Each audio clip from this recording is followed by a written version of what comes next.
नमः सिद्धेभ्यः।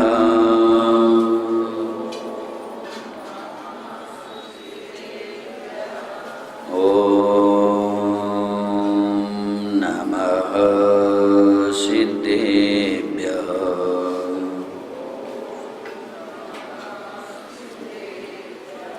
ड़वो हरिहन्ताणम्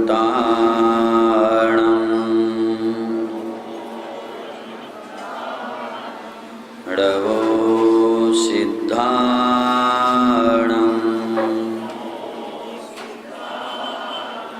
ड़वो आयर्याणम्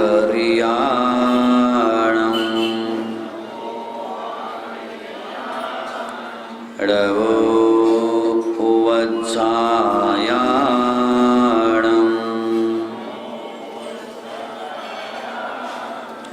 ड़वो लोये सवसावूणम्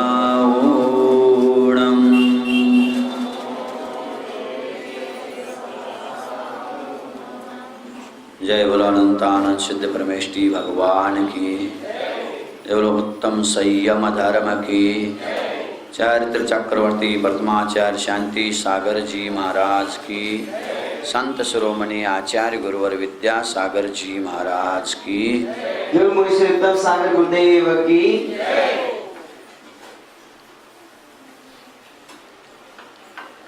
आप लोगों ने कई बार देखा होगा और सुना भी होगा, ये बहुत फेमस हैं कि गांधी जी के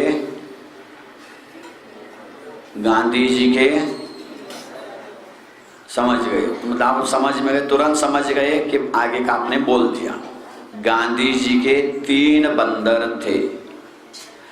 एक आंखों के ऊपर हाथ रखा है, एक मुख के ऊपर हाथ रखा है और एक कानों के ऊपर हाथ रखा है। इससे क्या अनुमान लगाते हैं, क्या अर्थ लगाते हैं आप लोग?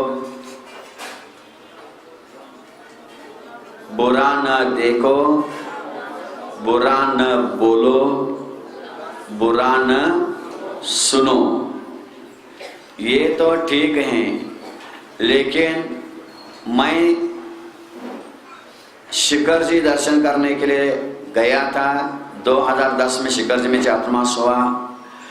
वहाँ पर अभिनंदनाथ टोक जो हैं, वहाँ चरण पादुकाएं बिजली गिरने से टूट गई थी, उसको बिठाना था। तो 11 साढ़े 11 बजे सवेरे उन लोगों ने बिठाया, हमारे सानिध्य में बिठाया। अभी तो सवेरे आहार करके तुरंत मैं 9:30 बजे आहार करके 10:30 बजे निकला। 11:30 1-1.5 घंटे में वहाँ पहुँच गया था। तो वहाँ जा कर के देखा तो वहाँ 1 नहीं, 2 नहीं, 3 नहीं, 4 बंदर एक साथ बैठे हुए मैंने देखा। बड़ा आश्चर्य लगा मुझे। मैंने सोचा आज तक तो गांधी जी के 3 थे, लेकिन हमारे अभिनंदननाथ भगवान के, अभिनंदन भगवान कितने नंबर के हैं? 4थे नंबर के। और 4थे नंबर के हैं, इसीलिए 4 बंदर बैठे हैं। मैंने सोचा, लेकिन नहीं, वो बंदर कुछ अलग ही संकेत दे रहे थे। वही गांधी जी जैसे ही एक बंदर आंखें दोनों बंद करके बैठा है, एक बंदर कान पे हाथ रखा है दोनों, और एक बंदर मुंह पर हाथ रखा है, और चौथा एक बंदर वही बैठा था। उसको देख करके बड़ा आश्चर्य लगा। तो मैंने सोचा हाँ, गांधी जी के 3 थे, में हमारे अभिनंदन भगवान के 4 बंदर हैं। वह तो सिर पर हाथ रखा था और बैठा था। उसने क्या कहा? बुरा न सोचो, बुरा न देखो, बुरा न बोलो, बुरा न सुनो। ये तो दुनिया जानती है, ये तो दिखने में आता है। बुरा सुन रहा है, किसी की बुराई सुन रहे तो समझ में आता है, बुरा बोल रहे तो समझ में आता है, बुरा देख रहे हो चुप चुप करके, ये भी समझ में आता है।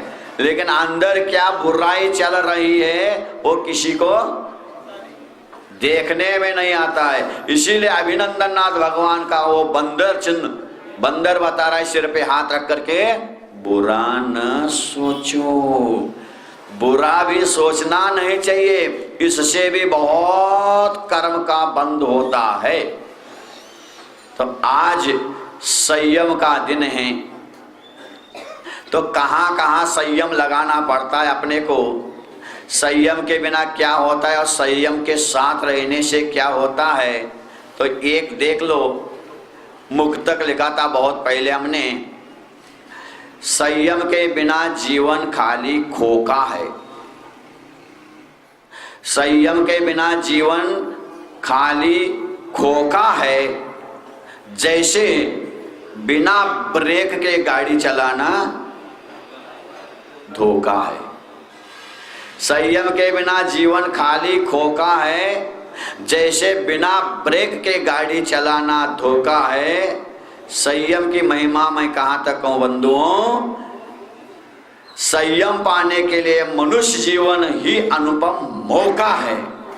इसी मनुष्य पर्याय में ही संयम पालन कर सकते हैं, और चारों गतियों में संयम नहीं है।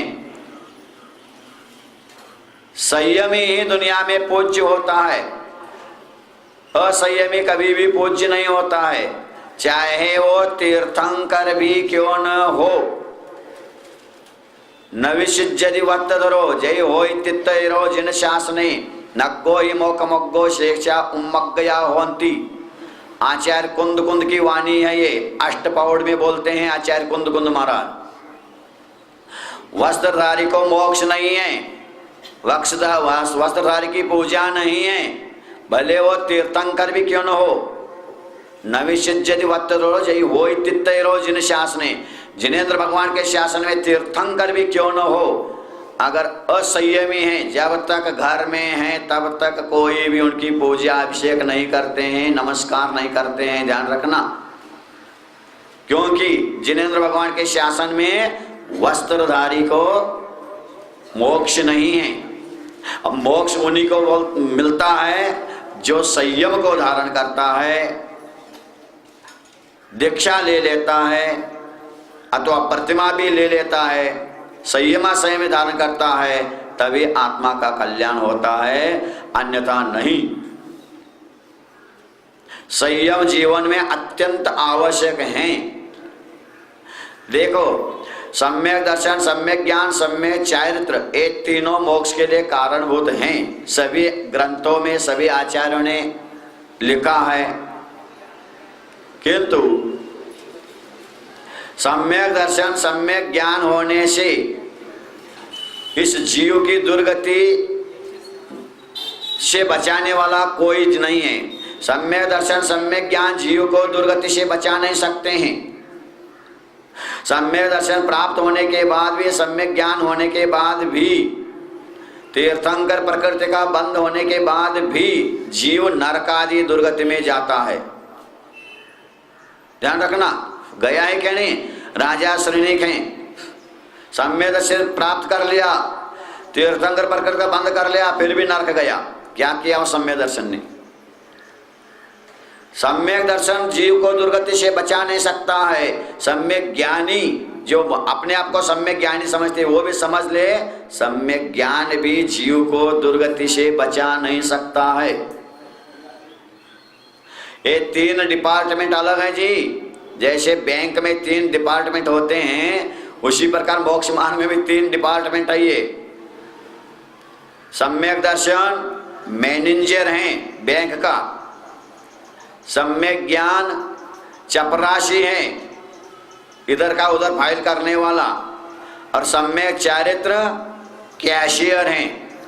बोलो पैसे किससे मिलते हैं आपको बैंक में? पैसे देने वाला कौन है? बीच में सब आते हैं डिस्टर्ब। बोलो, सम्यक कैशियर किससे मिलता है? पैसे किससे मिलता है? कैशियर से मिलता है। तो कैशियर से पैसे मिलता है, मालूम है आपको, कि बिना साइन के, उसके बिना मैनेजर के सही नहीं हो। तो चपरासी महत्वपूर्ण है कि मैनेजर महत्वपूर्ण?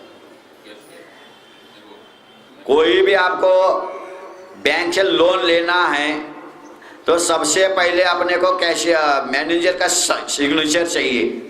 तो मैनेजर और कैशियर महत्वपूर्ण हैं। तो सम्यक दर्शन कैश मैनेजर हैं, सम्यक ज्ञान चपरासी है, इधर का उधर फाइल करना, और सम्यक चारित्र जो हैं वो कैशियर है। पैसा मैनेजर नहीं देता है, चपरासी नहीं देता है, लेकिन कैशियर देता है। और पैसे हाथ में आने से आपको आनंद आता है क्या? चेक तैयार होने के, मैनेजर से साइन होने से मात्र।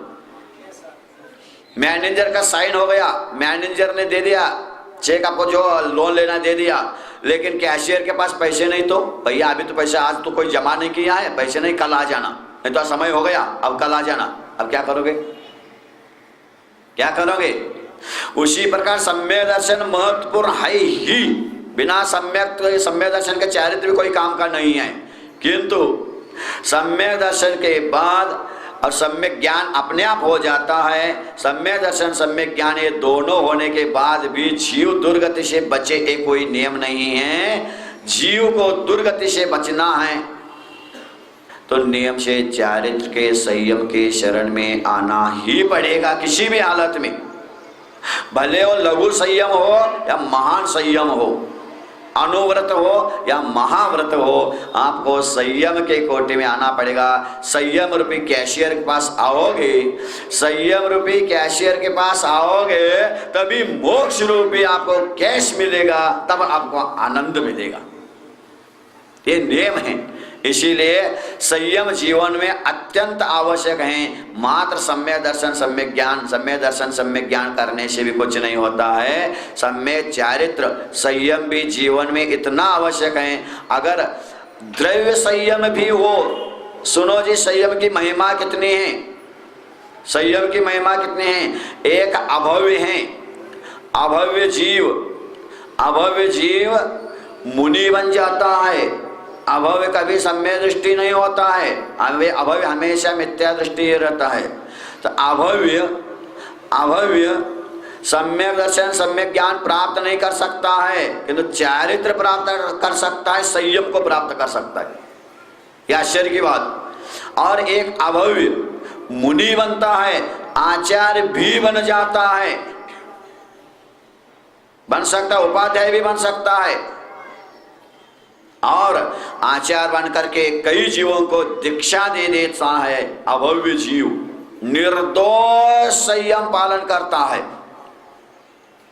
और कई जीवों को दीक्षा संयम प्रदान करता है, और कई जीव भव्य जीव उनसे दीक्षा लेकर के मोक्ष को प्राप्त कर जाते हैं।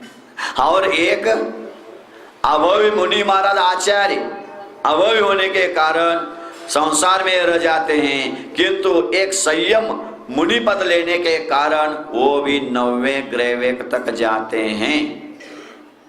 90 ग्रह तक जाते हैं जी, स्वर्ग मिलता है। नियम से कम 2 प्रतिमा जो लेगा, एक प्रतिमा की बात नहीं कह रहा हूं, क्योंकि एक प्रतिमाधारी व्रती नहीं कहलाएगा। प्रतिमाधारी हैं किंतु व्रती नहीं है, वो व्रती बनना है। व्रती बनोगे तो ही संयमी कहलाओगे। तो व्रत जो होता है वो दूसरे गुण प्रतिमा से शुरू होता है। दूसरे प्रतिमा का नाम है व्रत प्रतिमा।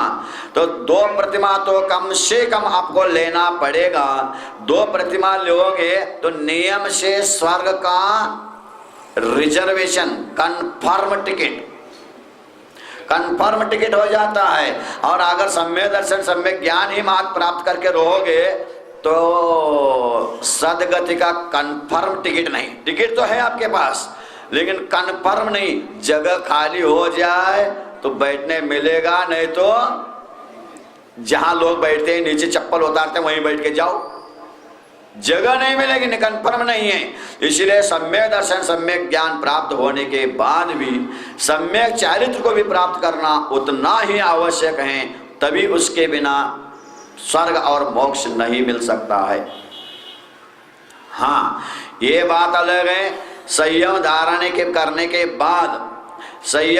करने के बाद पूर्ण संयम और सकल संयम 2 प्रकार के हैं। पूर्ण संयम धारण करने के किए बिना मोक्ष नहीं मिल सकता है, और सकल संयम अनुवर्त लेने से स्वर्ग आदि की गति सदगति होती है। किंतु एक बात ध्यान रखना, संयम लेने के बाद कभी कभी दोष भी लग सकता है। आपने कुछ संयम धारण कर दिया, अतिचार लग गया, उसने तो नियम लिया था और उसने नियम तोड़ दिया। बोलो साहब, नियम लेकर के तोड़ने में ज्यादा पाप लगता है कि नियम टूट जाए इस डर से नहीं लेना, इसमें ज्यादा पाप लगता है? जल्दी बोलो, जल्दी बोलो।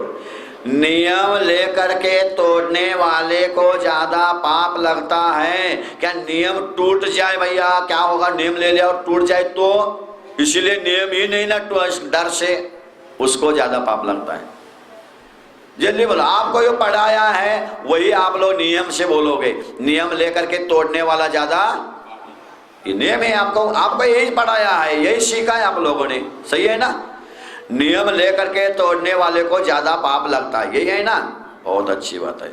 एक व्यक्ति नियम लेकर के तोड़ता है वो ज्यादा पापी है क्या? नियम टूट न जाए इसलिए लेता ही नहीं है, वो ज्यादा पापी है।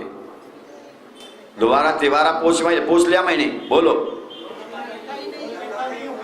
नहीं, आपके हिसाब से वही होगा, जो नियम लेकर के तोड़ता है वो ज्यादा पापी है, सही है ना? संयम लेकर के छोड़ता है वो ज्यादा पापी है, और उसके पीछे संयम लियो नहीं, ये ठीक है आपके हिसाब से। तो इसके लिए मैं उदाहरण बता देता हूं आपको। दो भाई हैं और दोनों भाइयों में एक क्या करता है, छोटा भाई स्कूल जाता है, बड़ा भाई स्कूल नहीं जाता है। क्यों? बड़ा भाई कहता भैया स्कूल जाओ, और फेल हो जाए तो घर की बेइज्जती और हमारी भी बेइज्जती, नहीं सी अपेक्षा हम स्कूल ही नहीं जाएंगे। और दूसरा भाई स्कूल जाता है। बोलो, स्कूल जा करके फेल होने वाला अच्छा है कि फेल के डर से स्कूल ही नहीं जाता हुआ अच्छा? जल्दी बोलो। अरे स्कूल जा करके फेल होना अच्छा है कि फेल के डर से स्कूल ही नहीं जाना हुआ अच्छा है? स्कूल जा करके फेल होना अच्छा है। तो आप अपने अपने बच्चों से कह देना बेटा स्कूल जाना और फेल हो जाना, चलेगा? चलेगा क्या?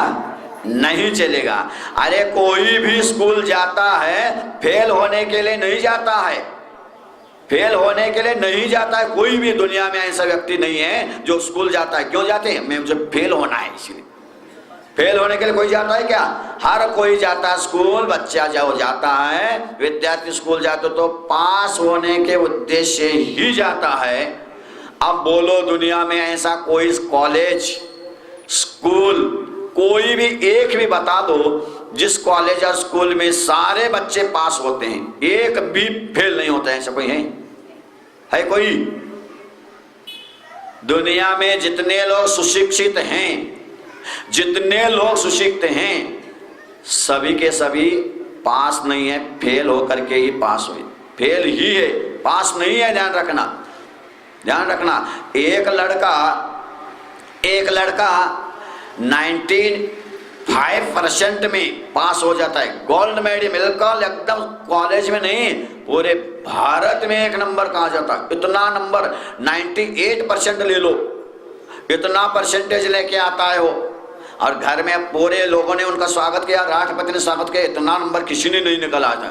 बहुत बढ़िया, सब लोगों ने उनका बहुत स्वागत किया। स्वागत करने के बाद जब घर जाता है, स्वागत पत्र, प्रमाण पत्र और मार्क लिस्ट लेके जाता है, पिताजी के हाथ में देता है, पिताजी के चरण स्पर्श करता है, पिताजी आशीर्वाद दे दो, माँ आशीर्वाद दे दो, आपकी कृपा से सब कुछ हो गया, मैं फर्स्ट क्लास में आ गया, बिल्कुल फर्स्ट क्लास, फर्स्ट में आया हूँ।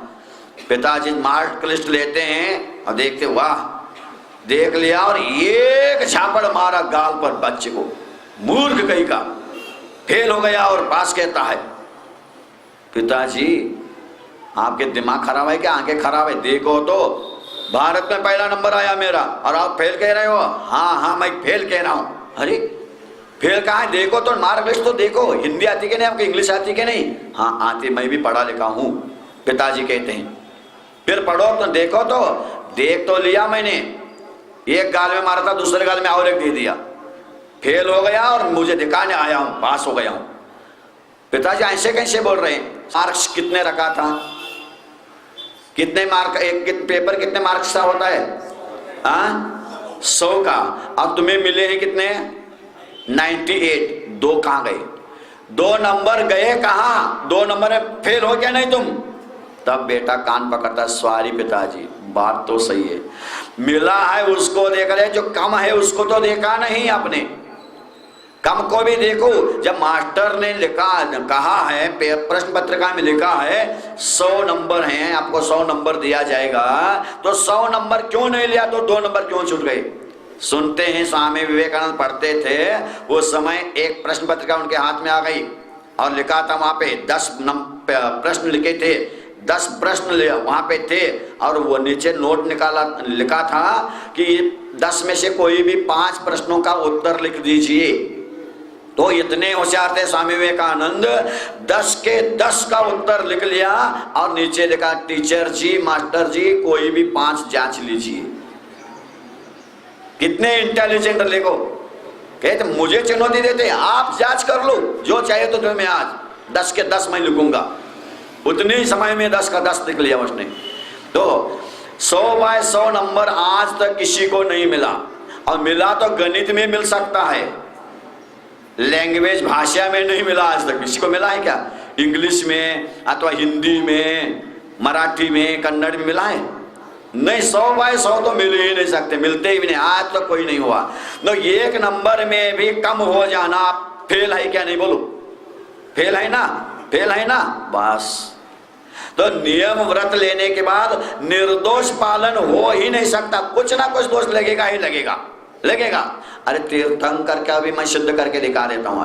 तीर्थंकर भी वर्धमान चरित्र वाले होते हैं, वर्धमान चरित्र भी। एक बार आज आदिनाथ भगवान ने 6 महीने का उपवास किया, तो जीवन पर्यंत के लिए 6 महीने से नीचे उपवास नहीं होगा, जीवन भर के लिए। आज आहार हो गया, फिर 6 महीने का उपवास। अगर 6 महीने के बाद 1 दिन और ज्यादा बढ़ गया तो 6 महीने 1 दिन के बाद ही और आहार होगा, हमेशा बढ़ता जाएगा। मैं शुरू में मैंने 6 महीने का किया, अब रोज आहार करूंगा, ऐसा नहीं होता है तीर्थंकरों का। वो वर्तमान चरित्र वाले होते हैं। तो तीर्थंकर भी वर्तमान चरित्र वाले भी जब दीक्षा ले लेते हैं तो वो भी 6वें 7वें गुणस्थान में झूलते हैं। तो 6वें में आना ही नीचे आ गए क्या? नहीं, नीचे क्यों आए? क्यों नीचे आए? दीक्षा लिया, सट न चले गए केवल ज्ञान प्राप्त करके? नहीं, 6वें 7वें 6वें 7वें नीचे ऊपर हुए बिना किसी को आज तक मोक्ष नहीं हुआ। अंतर मुहूर्त में भी जिनको केवल ज्ञान होता है, मुक्ति होती है, वो भी अंतर मुहूर्त में भी 1000 बार छठा 7वां गुणस्थान करते हैं, उसके बाद मोक्ष चले जाते हैं। 6वें में आना ही तो दोष है जी, ये भी तो दोष है। क्यों आए नहीं 6वें में? तो ये संयम लेने के बाद दोष लगे कोई बाधा नहीं है, लेकिन दोष लगेगा इसलिए इस डर से संयम ही नहीं लेना, ये महान अज्ञानता है। और आज लोगों के दिमाग में यही भराया जा रहा है, अरे संयम मत लो, प्रतिमा मत लो, दीक्षा मत लो, आर्य का मुनि मत बनो, क्योंकि आज सब संयम पलता नहीं है। अरे जिसको पलता नहीं है उसको नहीं पलता, पालने वाले अभी भी है ना, आज भी हैं। आचार्य कुंद कुंद कह रहे हैं, आज जब भी तिरयन शुद्ध, आज भी रत्नत्रय से शुद्ध सर्व इंद्र हो सकते हैं, लिखा है कुंद कुंद ने अष्टपौड़ में। तो संयम अवश्य लेना चाहिए, भले दोष लगे तो प्रायश्चित है। कोई लड़का स्कूल जाता है और स्कूल जाने के बाद अगर फेल हो जाए तो दोबारा स्कूल जा सकते क्या? नहीं। फेल होने वालों बताओ, सब लोग फेल हुए, पास ही हुए क्या? एक विषय में तो कम हो गया होगा, कुछ एक आध विषय में तो फेल हो गए होंगे। तो क्या फेल होने के बाद दोबारा स्कूल नहीं जा सकते हैं? हाँ, ज्यादा फीस देना पड़ता है, फीस ज्यादा देना पड़ता है, बात अलग है, लेकिन फिर भी चांस हैं। लेकिन एक बार फेल हो गए तो स्कूल कोई नहीं छोड़ता है। इसी प्रकार संयम धारण करना जीवन में आवश्यक है। भले दोष लगे तो प्रायश्चित ले लो, किंतु संयम को जीवन में अपनाओ। लेकिन संयम में दोष लगता है इसलिए संयम ही नहीं लेना चाहिए, ये बड़ी अज्ञानता मूर्खता का काम है बंधुओं। तो छोटा भाई स्कूल जाता है, बड़ा भाई फेल के डर से स्कूल नहीं जाता है। और आगे क्या होता है, छोटा भाई स्कूल में पहली में जाता है, एक साल फेल हो जाता है, फिर कैसे जैसे पास होकर दूसरी में जाता है, दो साल फेल हो जाता है, तीसरी में 3 बार फेल हो जाता है, फिर पास होता है, चौथी में 4 बार फेल होता है, फिर आगे बढ़ता है, 5वीं तक पढ़ा उसने, 5वीं तक गया, 5वीं भी 5 बार फेल हो गए, स्कूल ही छोड़ दिया। तब तक 20-25 साल हो गए उसको। अब क्या करे, बुद्धि जितनी है उतने पढ़ लिया। अब बड़ा भाई स्कूल नहीं जाता है, वो कहता है देख मूर्ख, काहे को स्कूल जाता तू, देख मैं तो स्कूल नहीं जाता, घर में दोपहर में जो नाश्ता चाय बनता वो भी मुझे मिलता है, ना मास्टर का मार खाने मिलता है, ना मम्मी पापा डांटते हैं पढ़ाई करो होमवर्क करो, कुछ नहीं, बढ़िया। तो छोटा भाई कहता है ठीक है, मैं अभी जितनी बुद्धि है उतने पढ़ रहा हूँ, घर का भी त्याग करके जाता हूँ स्कूल, मास्टर का भी मार खाता हूँ, अभी कष्ट सहन कर रहा हूँ, करूँगा, लेकिन अभी नहीं, बाद में आपको बता दूंगा। हुआ ऐसा ही, 25 साल हो गए, दोनों बड़े हो गए, बड़े होने के बाद अब व्यवस्था तो चाहिए रोज पेट भरने की, तो कहीं नौकरी मिले तो देखते हैं, वो आ गए पूना में नौकरी के लिए, कहीं नौकरी मिले तो योगा योग से उसी समय पेपर में निकला था कि किसी को नौकरी मिलेगी, आपको अर्ज भर लो, नगर पालिका में नौकरी की आवश्यकता थी। तो बस दोनों ने अर्ज फार्म भर दिया, इंटरव्यू के लिए दोनों को बुलाया। बड़ा भाई कहता है तू छोटा पीछे रहा, पहला मैं नौकरी करूँ, मैं अंदर जाऊंगा। ठीक है तुम जाओ। तो अंदर जाते ही साहब ने बोला आइए अंदर, प्लीज टेक द चेयर, बैठे हो, निकालो पहला निकालो। क्या साहब पैसा देना पड़ता है, लांच घुस देना पड़ता है? बात भी नहीं बोलू, यह मोदी सरकार है, घुस की बात करो खबरदार, कुछ नहीं है, ऐसी बात नहीं, पैसे नहीं लेते हम लोग। फिर निकाल जल्दी निकालो। तो क्या दूं सर, क्या दूं, क्या देना पड़ता है? तुम कहाँ तक पढ़े हो, फाइल निकाल, मार्क लिस्ट दो, कहाँ तक पढ़े हो? सर मैं पढ़ा लिखा न तो है नहीं, लेकिन मुझे ज्ञान बहुत है, मुझे बहुत ज्ञान, कहो तो आपसे भी ज्यादा मुझे ज्ञान है, आपसे भी ज्यादा मुझे ज्ञान है। अरे मुझसे भी बड़ा ज्ञानी हो सकते हो तुम, लेकिन प्रमाण पत्र है क्या? स्कूल के पढ़ा हुआ प्रमाण, मैं तो प्रमाण पत्र स्कूल तो गया नहीं। क्यों नहीं गया? मैं डर लगता था कहीं फेल न हो जाए, इसीलिए मैं स्कूल नहीं लिया। लेकिन होशियार तो बहुत हूँ सर, बहुत होशियार हूँ, पढ़ा लिखा भी बहुत हूँ मैं, लेकिन स्कूल नहीं गया। स्कूल नहीं गया तो मैं प्रमाण पत्र नहीं, तो मैं तुम्हें सर्विस नहीं दे सकता। Get out, stand up, get out कह दिया। आ गया बेचारा मुंह लटका करके। छोटा भाई पीछे था, उसको बुलाया, वो आया, बैठिए, आपका प्रमाण पत्र वगैरह दे दो, कुछ है तो। हटाक से फाइल उठा के दे दिया। साहब देखने लगा, पहली में 1 साल न फेल, दूसरी में 2 साल फेल, तीसरी में 3 साल 6, चौथी में 4 बार फेल, 5वीं में 5 बार। ये क्या है सर, जितनी बुद्धि है उतनी पढ़ लिया, लेकिन पढ़ा तो हूँ, बहुत अच्छी बात। फेल भले हो लेकिन आपके पास प्रमाण पत्र हैं, प्रमाण पत्र है, कोई बात नहीं। ड्राइविंग आता है, बिल्कुल ड्राइविंग आता है, नंबर पढ़ना थोड़ा थोड़ा आता है, सब आता है, अच्छी बात है। कल से तुम सर्विस में आ जाना, तुम्हें सर्विस दिया जाएगा। बिल्कुल साहब आ जाऊंगा। बस उसको तो सर्विस मिल गई। कौन सी सर्विस? उनको कौन सा?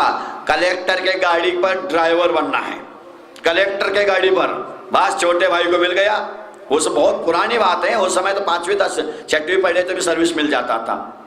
10वीं पढ़े हुए मास्टर बने हैं उस समय, 7वीं वाले भी बने हैं, बताओ। उस समय जमाना ही ऐसा था, ज्यादा पढ़े लिखे नहीं थे। तो उसको तो कलेक्टर के गाड़ी पर सर्विस मिल गई, 5वीं तक पढ़ा हुआ था। और बड़ा भाई उससे भी ज्यादा ज्ञानी था, विद्वान था, बहुत होशियार था, लेकिन सर्विस क्यों नहीं मिली? तो वो रोने लगा, साहब हमारे ऊपर भी दया करो, छोटे भाई को सर्विस मिल गई, हमें भी दे दो। तो छोटा भाई बड़ा भाई रोने लगा तो क्या होता है? आश्चर्य की बात क्या होता है? साहब को दया गई। साहब ने कहा कोई बात नहीं, तुम भी आ जाओ, सवेरे तुम्हें भी सर्विस दे दूंगा। बस वो सवेरे आ गया, दोनों को ड्रेस दे दिया, और एक छोटे भाई को ड्रेस दिया, ड्राइवर का ड्रेस। बस इस ड्राइवर का ड्रेस पहनो और साहब के गाड़ी में बैठ के जाना है, गाड़ी चलाना है तुम्हें। अब बड़ा भाई आया, साहब मैं क्या करूं, तुम्हें भी ड्रेस दिया जाता है, ये ड्रेस पहन लो और वहां झाड़ू रखे, झाड़ू लो, रास्ते में झाड़ू मारना तुम दिन भर, तुम झाड़ू मारना बेटा। अरे हम ऐसे क्यों, छोटा भाई गाड़ी में और हम? हाँ ऐसा ही है, ऐसा ही है। अब छोटा भाई जब गाड़ी भगाता है, हाँ पा पा पा करके गाड़ी भागते तो धूल उड़ता है, साहब की गाड़ी है हटो, साहब की गाड़ी है साहब हटो। और बड़ा भाई भी सवेरे झाड़ू लगा के धूल लगाता है, लोग गाली देते हैं, मूर्ख रुक जा थोड़ा सा हमें जाने दो, इधर आओ इसको झाड़ू लगाओ, यहाँ झाड़ू लगाओ। छोटा भाई भी झाड़ू लगा के धूल उड़ा रहा है, बड़ा भाई और छोटा भाई गाड़ी भगाते हुए धूल उड़ा रहा है, देख जा रहा है और ये झाड़ू लगा रहा है। बस यही है, जो जीवन में संयम धारण नहीं करेगा वो संसार के गलियों में झाड़ू लगाएगा, और जो संयम प्राप्त करेगा वो स्वर्ग के एसी के गाड़ी में बैठ जाएगा। ध्यान रखना, स्वर्ग के गाड़ी के एसी में बैठ जाएगा, आराम से बैठेगा। ये नियम है। छोटे भाई ने घर का त्याग किया, दोपहर का चाय नाश्ता का त्याग कर दिया, मास्टर का मार खाया, कष्ट सहन कर दिया बचपन में, इसीलिए उसको एसी गाड़ी मिल गई। और बड़ा भाई फेल के डर से स्कूल नहीं गया, खाने में तब आनंद आया, दोपहर में मस्त नाश्ता मिलता था, खा लेता था, मास्टर का मार नहीं, कुछ नहीं, डांट नहीं, आनंद लिया। लेकिन बाद में जिंदगी भर झाड़ू लगाता, गटर साफ करता हुआ घूमने लगा, और वो जिंदगी भर फर्स्ट क्लास एसी में घूमने लगा। बस इसी प्रकार इस शरीर को थोड़ा कष्ट होगा, संयम धारण करोगे, कष्ट होता है क्या नहीं जी। 10 लक्षण में आप एक आसन कर रहे हैं, कोई निर्जल उपवास कर रहे हैं, कोई रस त्याग कर रहे हैं, एक कष्ट तो होता ही होगा। किंतु इस समय आप कष्ट सहन करोगे, अगले भव में बहुत सुखी रहोगे। और इस समय कोई कहेगा अरे काय को व्रत उपवास कर रहे हो, ये तो शरीर की क्रिया है, आत्मा शुद्ध है, शुद्ध आत्मा है, आत्मा का ध्यान करो, आत्मा का कल्याण करो होगा। ऐसा करने वाला जो शरीर को कष्ट नहीं देना चाहता है संयम के द्वारा, वो अगले भव में नियम से दुर्गति में जाएगा। बोलो साक्षात इसके लिए उदाहरण है, बोलो साक्षात उदाहरण सुन लीजिए।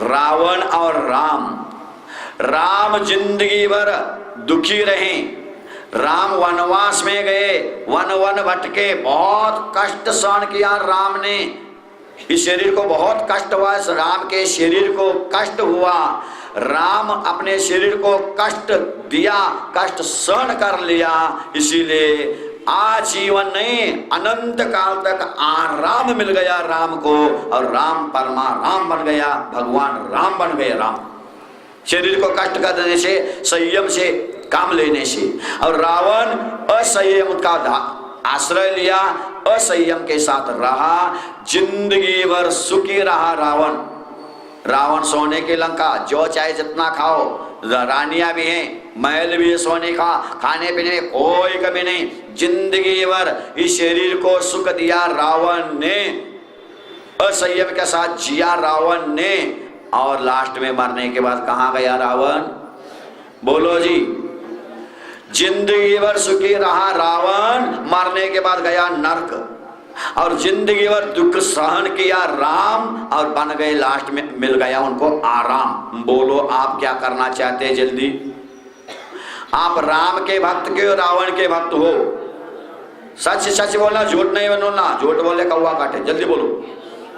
राम के भक्त के रावण के भक्त हो आप?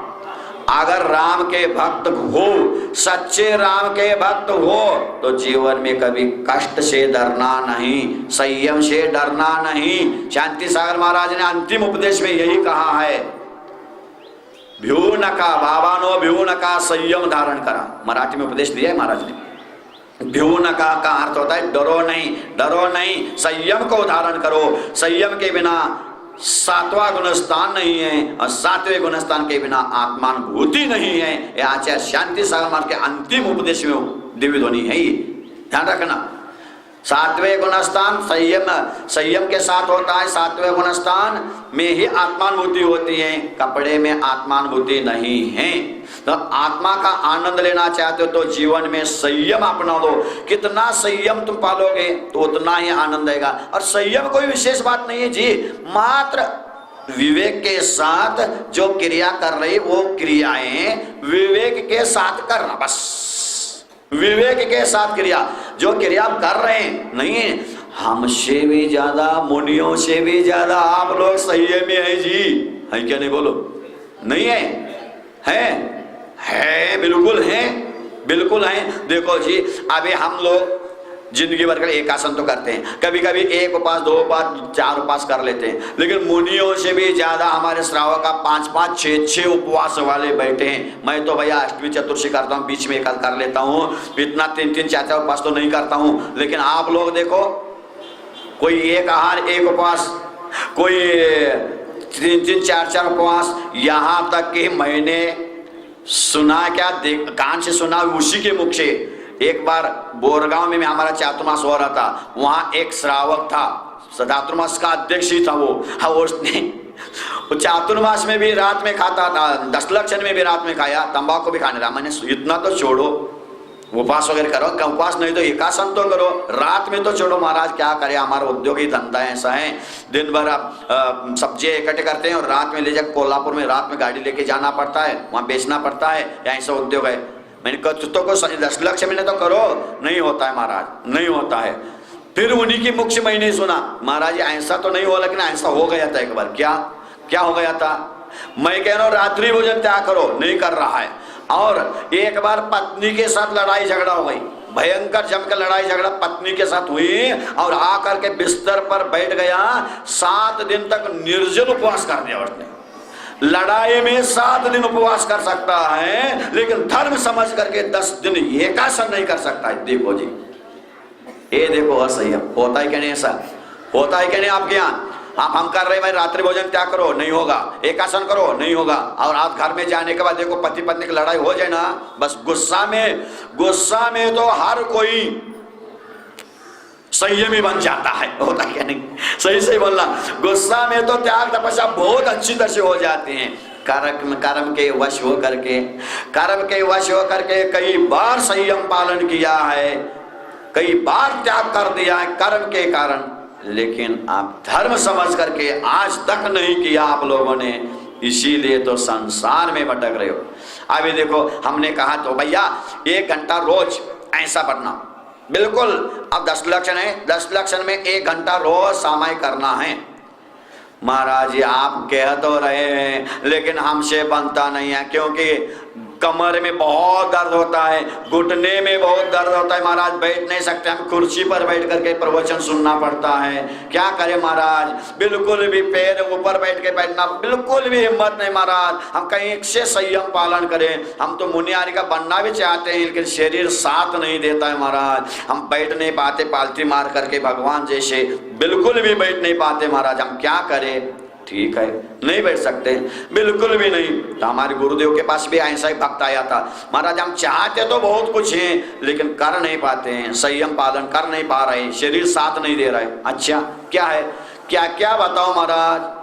कमर में दर्द है, यहाँ पीठ में दर्द है, घुटनों में दर्द है, सब हाथों को जोड़ों में दर्द है, बिल्कुल ढंग से बैठ नहीं पाते, ना एक स्थान पर बैठ कर माला भी नहीं फेर पाते हैं। बहुत समस्या है महाराज, क्या कौन सा कर्म किया है हमने? बहुत रोने लगा, ऐसे कहने महाराज कुछ उपाय बताओ। तो गुरुदेव भी तो बहुत आगे पहुंचे हुए, हमारे गुरुदेव भी कम नहीं है, वो कहते भैया ऐसा काम करो, क्या ये काम करो, थोड़ा तो जीवन में संयम रखो और इतना काम करो। क्या गुरुदेव बताओ? तो बस कुछ नहीं, 1-1 मिनट बढ़ाते जाओ, रोज 1 मिनट भगवान जैसे बैठ जाना, बिल्कुल शांत, हिलो नहीं, चाहे मन से नहीं, वचन से नहीं, काया से नहीं, बिल्कुल संयम रखो भगवान जैसा। रोज आधा मिनट बढ़ाते जाओ, रोज आधा मिनट, घड़ी सामने रखो, आधा मिनट बढ़ाते जाओगे तो 1 महीने में 15 मिनट बैठोगे, और 2 महीने में आधा घंटा बैठोगे, और 4 महीने में 1 घंटा आराम से बैठना चाहिए। महाराज कर तो बहुत कुछ करते हैं, लेकिन होता नहीं है। ठीक है भैया, नहीं होता तो प्रयत्न तो कर लो। आज 5 मिनट बैठ के देखो, मात्र 5 मिनट, आप कुछ भी हो जाए बैठ जाओ, माला फेरने ऐसा भगवान जैसे बैठते हैं ऐसा बैठ जाओ, बिल्कुल ऐसा बैठना, बिल्कुल हिलना नहीं। ठीक है गुरुदेव आपका आशीर्वाद हो तो आज बैठ के देखेंगे, आज संयम का दिन है, संयम रखेंगे शरीर पर, देखते हैं। और बैठ गया वो जा करके, और कहा जहां बैठे हैं ना, पीछे वहां कमरे है ना, वहां आकर के बैठ गया। वहां पे आचार्य महाराज के पास भी वहां बैठा था, अभी हम बता रहे हैं। लेकिन वहां आचार्य महाराज जहाँ थे और मुक्तागिरी में बैठ गया आराम से जाकर के पेड़ के नीचे। आज 5 मिनट घड़ी रख दिया, 5 मिनट बैठूंगा चाहे कुछ भी हो जाए। 5 मिनट बैठने का नियम लिया और 2-3 मिनट हुआ नहीं और एक बड़ा सांप पीछे से आया, आकर के गोदी में बैठ गया। उसके गोदी में बैठ गया और फना निकालता फुस करता है, हिलोगे तो फुस। अब क्या होगा? हे भगवान, हे आचार्य से तुमने बड़ी कठिन परीक्षा ले ली, तुमने सांप भी भेज दिया, हे भगवान अब क्या होगा? अब सांप कहता है बेटा आज तो 2.5 घंटे का प्रवचन समय करवाऊंगा तुम्हें, आज 2.5 घंटे हिलोगे तो खबरदार। 2.5 घंटे तक सांप बैठा नहीं, सांप ने बस हिलता है, थोड़ा सा हिला, हे भगवान पार्श्वनाथ, हे विद्यासागर अब क्या होगा? कोई आ भी नहीं रहा है, कोई भी आ भी नहीं रहा है, कोई नहीं आया। उसका पुण्य उदय समझो तो पाप उदय समझो। 2.5 घंटा बैठा रहा सांप गोदी में, वो भी ऐसा पट्टा बैठा रहा 2.5 घंटे। आचार्य महाराज भी 2.5 घंटे नहीं किए और वो 2.5 घंटे 3 घंटे का सामायिक किया उसने मस्त, कोई दर्द नहीं, मर्द नहीं, बड़ा मर्द बन गया, दर्द गया उसका, क्योंकि मर्द को दर्द नहीं होता है, मर्द बन के बैठ गया। और सांप भी बड़ा गजब निकला, बड़ा काला नाक सांप था, चेहरे तरफ देख रहा था, हिला नहीं पुष्ट, हिला नहीं पुष्ट। हे भगवान पार्श्वनाथ, हे आचार्य श्री, हे भगवान। बैठता बैठता वो माला फेरता रहा, पार्श्वनाथ भगवान कितने माला हो गए मालूम नहीं, माला माला माला फेरता रहा। 2.5 घंटे होते ही उस नागराज ने उसका चरण छू करके चला गया, भागता आया। आचार्य महाराज जी ने तुमने तो बड़ी बोर्ड परीक्षा ले ली, मेरी तो बहुत कठिन परीक्षा, क्या मैं करूं? महाराज आज तो मैं 2.5 घंटे का समय कर लिया, आपने कहा था 5 मिनट। अरे 2.5 घंटा का गजब, कैसे कर लिया 2.5 घंटे का सामायिक अपने? क्या बता महाराज, आप सब जानते हो, आप ही ने तो किया था, ये साहब ने कहा आपका ही काम है। भैया मैं तो सामायिक क्या बैठा हूँ, मेरा क्या काम? नहीं महाराज, आपने कहा 5 मिनट बैठो, मैं 5 मिनट बैठ गया, पीछे से सांप छोड़ दिया अपने, आ गया सांप। महाराज लोग सांप नहीं पालते हैं, ध्यान रखना। और सांप पालते हैं, सांप को सामने बिठा के फोटो खींचते हो, महाराज नहीं होते, ये भी ध्यान रखना, ये भी ध्यान रखना। पालतू हुए सांप को सामने रखकर फोटो खींचे, वो नाटक है, नौटंकी है। सांप आता है सामायिक बैठने के बाद महाराज के शांति सागर ऊपर के ऊपर सांप आया था, लेकिन फोटो किसी ने नहीं खींचा और मालूम भी नहीं पड़ता सांप कब आया कब गया, अपने ध्यान में ले लेते हैं। और सामने सांप को रखा है और देख रहे मेरे पास सांप आ गए, 2 सांप आ गए, ये है, ये सांप नहीं है, ऐसा नहीं है, ये सब नौटंकी, दुनिया को बुद्धू बना के तरीका है ये, ध्यान रखना। दुनिया बहुत जानती, बहुत आगे पहुंच चुकी है, ऐ समझ में। तो सांप के डर से 2.5 घंटा बैठ गया। आचार्य महाराज ने कहा सुनो जी, अरे अज्ञानी, सांप के डर से 2.5 घंटे समय कर सकते हो, संयम के साथ बैठ सकते हो, तो पाप के डर से आधा घंटा भी बढ़ोगे तो केवल ज्ञान हो जाएगा तुम्हें, ध्यान रखना। क्या कहा? सांप के डर से हर इंसान, हर कोई संयम पालन कर सकता है, करता है, लेकिन पाप के डर से आज तक किसी ने भी क्या संयम को धारण नहीं किया। पाप के डर से तो हर कोई करता है, कर्म के मारे कई बार तुमने संयम पालन किया। या पूछो कई लोग, कितने लोग यहाँ होंगे बिना शक्कर के भोजन करने वाले, बिना शक्कर के चाय पीने वाले, कई होंगे। क्यों? डॉक्टर ने कहा है, शुगर है, डॉक्टर ने कहा इसलिए जाकर मार के छोड़ा है। अगर वही धर्म समझ के करते तो डॉक्टर के पास जाने की आवश्यकता ही नहीं। धर्म हमारा जैन धर्म इतना साइंटिस्टिक धर्म है, यहाँ संयमित रहोगे, डॉक्टर के पास जाने की आवश्यकता ही नहीं। एक डॉक्टर किराने दुकानदार के पास गया और जो किराने का सामान माल चाहिए था, कहा मुझे ये सामान चाहिए। दुकानदार ने बांध के पुड़ियां बांध कर सामने रख दी। डॉक्टर उठाया और ले जाने लगा। ओए साहब, डॉक्टर साहब पैसा, अरे अभी पैसे नहीं, बाद में दे देंगे, तो लिख के रखना उधारी। नहीं, माल रखो, नहीं दूंगा, रोक रहे हैं यहाँ पे। तो डॉक्टर साहब ने कहा है, ओए दुकानदार, मैं भी डॉक्टर हूँ, कभी ना कभी आओगे क्या नहीं मेरे पास, फिर देख लूंगा। तो वो दुकानदार कहता है, डॉक्टर साहब सुनो, हफ्ते में 1, 15 दिन में 2 और महीने में 4 मेरे पास आए, इतने सुनते ही डॉक्टर होशियार था, पैसा निकाल कर दे दिया और सामान लेके गया। आप लोग समझ गए इसका अर्थ? नहीं समझे? नहीं समझे। उसने कहा हफ्ते में 1, 15 दिन में 2, महीने में 4 उपवास करता हूं।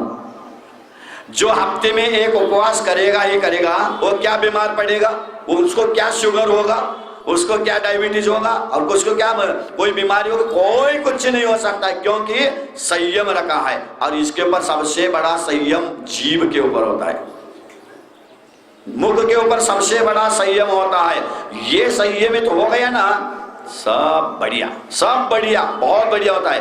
क्योंकि कन्नड़ में कहावत है, कन्नड़ में कहावत है, ಊಟ ಬೆಲೆ ಇದ್ದಂಗೂ ರೋಗವೂ ಇಲ್ಲ, ಮಾತ ಬೆಲೆ ಇದ್ದಂಗೂ झगड़ो ಇಲ್ಲ।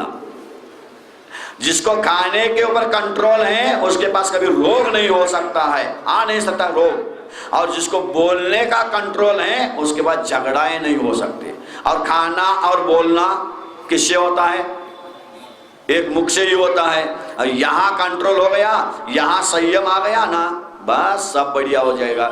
तो यहीं से संयम शुरू करो। एक मन का भी संयम होता है, एक वचन का संयम होता है, एक काया का संयम होता है। तो मन से बुरा न सोचना, वचन से जितना कम हो उतना कम बोलना, क्योंकि सबसे ज्यादा वचन से हिंसा होती है। उसके बाद काया की भी संयम है, काया को 5 इंद्रियां भी हैं, इंद्रिया का भी संयम है। और काया का भी जितना तुम सीमित करो, लक्ष्मण रेखा खींचना, अपने जीवन की इच्छा को परिमाणित सीमित करो, तो ये संयम कहलाता है। और इस संयम से ही मनुष्य नियम से एक दिन यम को भी धमका देता है, चुनौती देता है। क्या कहा? नियम और संयम, इसमें क्या है? यम है ना, नियम, नियम और संयम, इसमें यम है। और यम का नाम सुनते ही सब लोग बोलो जी, दुनिया में सबसे ज्यादा इंसान जीव डरता है किससे? यम से। यम यानी मरण, मृत्यु। यम यानी डर, मरण है, मृत्यु को यम बोलते हैं।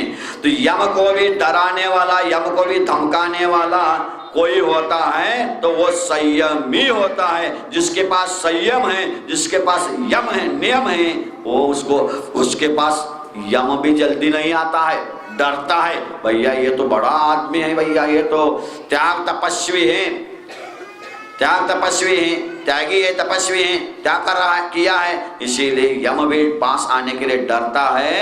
इसलिए जीवन में कर्म के मारे संयम पालन नहीं करना, धर्म के मारे करना। और धर्म समझ के करोगे तो बहुत जल्दी कल्याण होगा। लेकिन धर्म में भी विवेक के साथ करना, विवेक के साथ करना है। विवेक के साथ मतलब सम्यक के साथ संयम धारण करना। सम्यक सहित संयम ही सम्यक चारित्र कहलाता है। और सम्यक रहित चारित्र, चारित्र नहीं, वो बाल तप अथवा अकाम निर्जरा कहलाती है। संयम सम्यक तो रहित चारित्र जो होता है वो बाल तप अथवा अकाम निर्जरा में आ जाता है। इसलिए पहला सम्यक दर्शन चाहिए। सम्यक दर्शन के बाद सम्यक ज्ञान कम भी हो चलेगा, सम्यक चारित्र चाहिए। सम्यक चारित्र ने सम्यक संयम, उत्तम संयम यही है कि मन वचन काया ये तो संयमित करना ही है। विचार सोचना भी बुरा नहीं है, हमेशा अच्छा सोचते रहो, अच्छा सोचते रहो। जितना तुम अच्छा सोचोगे उतना लाभ होगा। दुनिया को, दुनिया का भला हो, बोलो साहब आप लोग, दुनिया का भला हो, बोलो भला हो, जल्दी बोलो। ये सोचना आपकी सोच है, आप अच्छा सोच रखना हमेशा। दुनिया में शत्रु भी हैं, मित्र भी हैं, परिवार वाले भी हैं, और आप भी दुनिया में हैं। तो भगवान सब है, दुनिया में जितने जीव है सबका भला हो, सबका भला हो, सबका भला हो। बोलो भला भला भला भला हो, भला भला हो, भला हो, भला हो, बोलो बार बार बोलते जो भला भला भला भला भला। अरे लाभ मत बोलो, भला बोलो। देखो ये संयम, देखो कैसी तरीका हैं, ये तो टेक्निक है। दुनिया का भला हो, भला हो, भला हो बोलोगे, दुनिया का भला हो या न हो आपको लाभ होगा ही होगा। ये नियम है। भला शब्द ही खुद लाभ, भला शब्द ही उलट के बता रहा है लाभ। जगत भला जो चाहता, बहुत पहले एक दोहा लिखा था मैंने, जगत भला जो चाहता उसे होय अति लाभ, जगत भला जो चाहता उसे होय अति लाभ, भला शब्द खुद उलट के बता रहा है भला चाहो। ते मन से भी अच्छे अच्छे सोचो, विचार करो, मन को अच्छे सोचोगे तो मन का सोच का एक संयम कहलाता है। वचन में भी संयम रखना है, जितना कम बोलना पड़े उतना कम बोलो। बोलना, झूठ बोलना पाप है, सत्य बोलना पुण्य है। झूठ बोलोगे पाप मिलेगा, सत्य बोलोगे पुण्य मिलेगा, और उससे भी बड़ी वस्तु चाहते हो तो मौन रह गए तो मोक्ष मिलेगा। क्या कहा? झूठ बोलोगे पाप मिलेगा, सत्य बोलोगे पुण्य मिलेगा, और इससे भी बड़ी वस्तु चाहते हो तो मौन रहोगे तो मोक्ष मिलेगा। ये वचन का संयम है, बहुत संयम के साथ रहना है। कम हो जितना उतना अच्छा है, और मन वचन काया तीनों को कंट्रोल करो, और जितना कंट्रोल करोगे तो नियम से आपके संवर हो जाएगा। संयम से कर्मों का संवर हो जाता है। कर्मों का संवर हो जाना है ना, रुक जाना। संयम से कर्मों का संवर होता है, और कर्मों का संवर हो गया तो धीरे धीरे निर्जरा हो जाएगी, तुम फिर मुक्ति वधु का स्वयं वर हो जाएगा। तुम्हारे गले में मुक्ति वधु माला डालेगी, अब वधु की आप वर बन जाओगे, वर यानी श्रेष्ठ अवश्य बनोगे। इसी के साथ समय हो गया है। उत्तम संयम धर्म की